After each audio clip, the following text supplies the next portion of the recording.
Hello students, welcome back to another session of object-oriented programming. In this session, we are going to discuss about user-defined methods. So what is a method? In Java, methods are nothing but a group of statements that is going to perform an operation. So this method can also be known as a function. Maybe we can call as a function in other languages, and in Java it is called as a method. Method used to do some operation, can be a group of statements, as you know. Okay, so method used to break your program into manageable piece of codes. So if you have lots of code or large number of jobs, that can be divided into a smaller portion and it can be break into a method. For example, in your program we already have a main method that is going to start our program. So in the same way we can able to create a method in two ways. One is we can able to call the built-in method. The other one is we can able to create our own method. So using the already available method is built-in method, invoking the built-in method. The second is we can also able to create our own method and we can also able to invoke it. So for example, built-in method already we used, nothing but it is we are going to call the Java library. Already we used to get the input through the utility package, nothing but our library, where we used to call the scanner. Either directly we can use the scanner, or we can if you are going to say dot star, mean all the classes in the package can be used in the program. Okay, so as you know, we already discussed that Java long package is automatically going to be imported. We are not going to use. Okay, this is by default package which brings a string class, a math class, so many classes, even system.out.println, many default classes that are required are coming from here. So we are not importing it. So the thing is, when we are going to use a scanner, we are used to call the method. For example, next method, next int method, next double method. So all those methods are coming from there.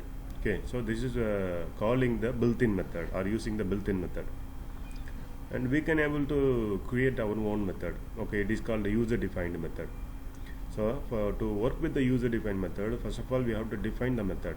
So inside the class we are going to define the method, and once you are defined your code, we can also go and call or invoke the method.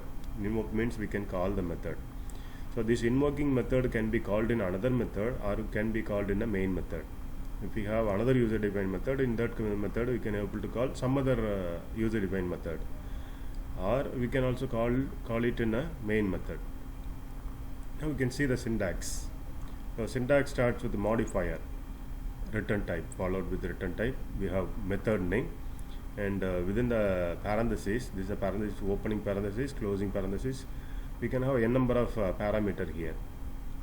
This is called header. This line is called header of the method. This full line is called method header. And the open brace and closing brace, inside we have body of the method. So once method is called, the body of method is going to be executed. Okay. So what are the modifier, return type, all this we are going to discuss now. So modifier can be defined with the its type. What is the access type we are going to have? Okay, it is going to define the access type. The access type can be private, public, protected. All these are the modifier. So if we are going to not to say about the access specifier, by default it is understood by public. If you are specifically going to say private or protected, that is going to be assigned for the method. There is a access, how we are going to access a method. So we will be discussing about the access modifier in the later chapter. The next is return type. Return type mean the method can return a value or may not be return a value. If method is going to return a value, the return type can be our primitive type or any object type. For example, primitive type integer, floating, double are the primitive, or it can also return an object. If it is not a return type, mean we can say void method. Void is will not going to return any value. So return type will specify the return type or non-return type. If it is a return type, can return a primitive data type, return value, or it can be an object type. If it is non-return type, mean we are going to specify as a void method. Name of the method, as you know, camel pattern, method will be starting with a small letter, in middle we will have a capital letter. This can be a model or method name. We will follow it for creating any method name. And followingly with the parameters, you can say as an argument also. A parameter, whatever that you want to pass inside the parentheses, so they are all called the parameters. So this will take the value to the method for processing. Okay, and the body of the statement, it is a statement which is going to execute our code. So within the curly brace, we are going to have all our code statements.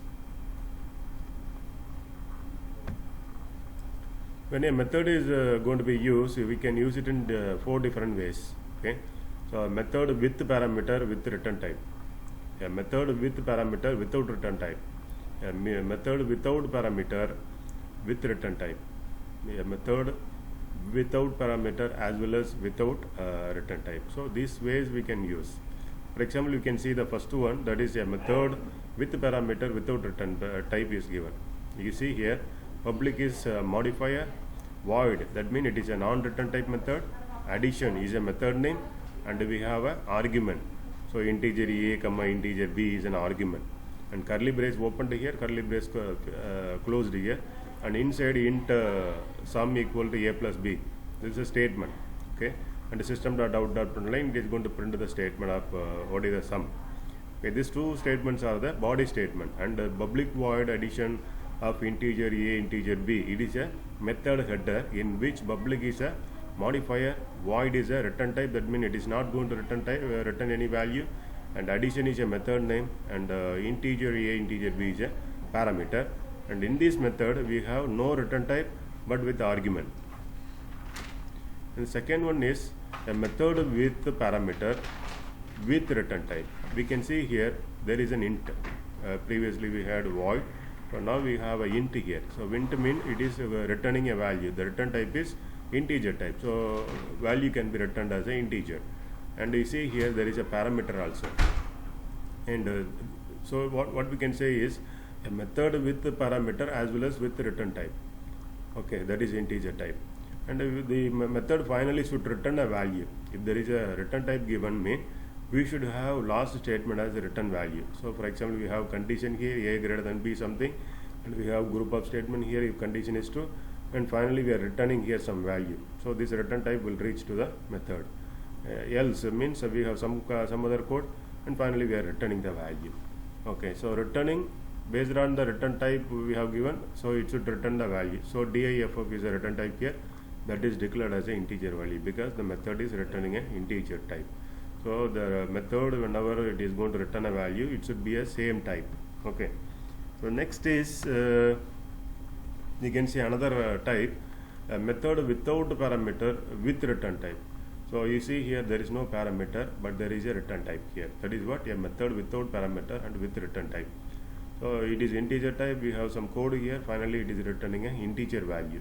Okay, integer multiplication, it is multiplying the I and j value here. Okay, so the next one is a method without parameter, a method without return type. So no argument here, no parameter here, no return type here, and so no return is required. If the method is void, there is no return keyword is required here. The method will not return a value, and it is doing some work, ij value, it is going to divide a value.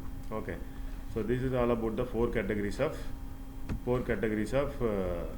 method style. Okay, we can write in all four types, that is with parameter, with return type, with parameter, without return type, without parameter, with return type, without parameter, as well as without return type. All these four categories we can able to write the method. When you look into the method, for example, we create a class for a calculator. A calculator has a method called calculate, assume. Okay, so the calculator is calling the calculate method. Now you look into the actual calculate method. A method can be like this. For example, the modifier, return type, this is a method name, and we have a parameter. We used to call this always as a parameter. And the body statement has something like printing the dividing value, x divided by y. So the important thing what we are discussing here, whatever that is given within the method parenthesis, it is called parameter. And when you are going to call this method, for example, if the method is located in the calculator class, how do we going to access the method? I mean, we will create an object to call this method. So we create an object for the class, and using the object we are able to create the method. We are able to call the method. This is calling method or invoking method, and we are giving the value for whatever that is, x and y value. So x and y value we are giving, and this is double value, so we have double value here. This is integer value, so we are giving integer value here. And when we are giving the value, we used to say this one as an argument. Okay, when we are defining method, the arguments are called as parameter, and when we are calling time, when the value is passed here, in a sense we used to say as an argument. So this is what explained here. So whatever that you are given here, the value will be coming to the method, and the method will be going to do the operation. So what is x? X is 3, and what is y? Y is 2, and 3 divided by 2.0, so the value can be now 1.5.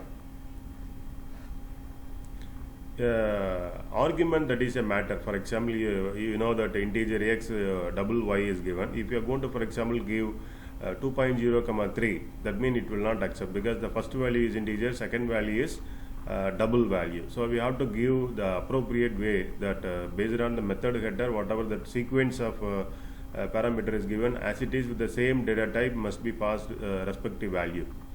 Okay, so it is expected here integer value, but double is given. What will happen? Mean it will produce a compile time error. So we have to be serious about the based on the method parameter, we have to pass the arguments. So this is a good example here. We have public class sample 1, and in the sample 1 we have multi method, which is passing 2 argument, integer a and b, which is returning the integer type, and the modifier is public. And inside we have integer result, which is multiplying the a and b value. Finally, because of this integer value, it is returning the result. Result is an integer value. Okay, the result is an integer value.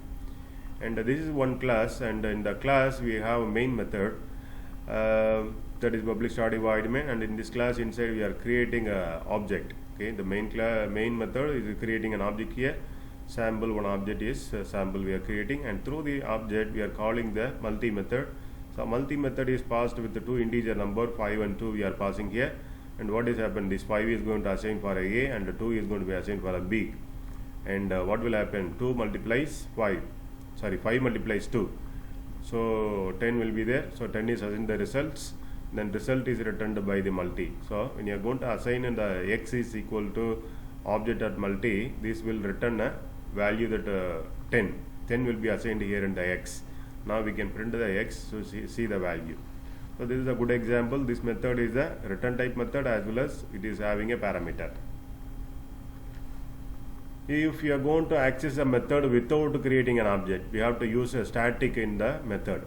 Okay, if you are going to call without, I want to call this method in the main method, meaning we have to say we have to add the static keyword in the method. Okay, once you assign the static in the method, and then we can able to call the method without creating a object. For example, we are having here sample 1 object we created here. Through this object only we called the method, but there is a possibility of calling the method directly. That is, we have to use a static keyword in the method header. So we have seen that access specifier, return type, method name, argument. In addition to that, if you say after the public, we say static, in a sense, static keyword will be allowing you to call a method without creating object in the main method. That is non-static method. Non-static method we are creating an object, but for static method no need to create an object. Directly we can call or invoke the method. So this is all about the theoretical point of the method, and I will be creating separate video for the user defined method. Thank you very much for watching this video.